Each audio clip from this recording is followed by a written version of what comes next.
अस्सलामुअलैकुम वरहमतुल्लाहि वबरकातुहू। दोस्तों, कुछ लोगों के सवालात आ रहे हैं कि हमें मेल किस तरीके से सेंड करना है, हमें पता ही नहीं है।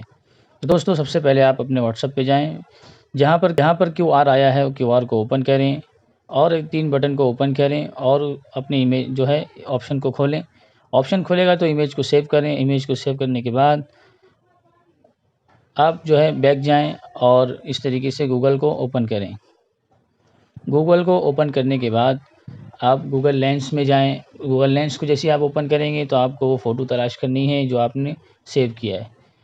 जैसे ही आप फ़ोटो को सेव करेंगे तो आपको क्यूआर स्कैन हो जाएगा, ऊपर एक लिंक आएगी, उस लिंक को क्लिक करना है। तो इस तरीके से जो है आपके सामने मेल खुल कर आएगा। आप मेल को ओपन करें और जैसे ही जीमेल को ओपन करेंगे तो इस तरीके से आपको पहले से ही जीमेल वगैरह बनाई हुई मिलेगी। तो आपको क्या करना है, ऊपर सेंड पर क्लिक कर देना है। जैसे ही आप सेंड करेंगे तो जो है जीमेल सेंड हो जाएगा और आपका काम हो जाएगा।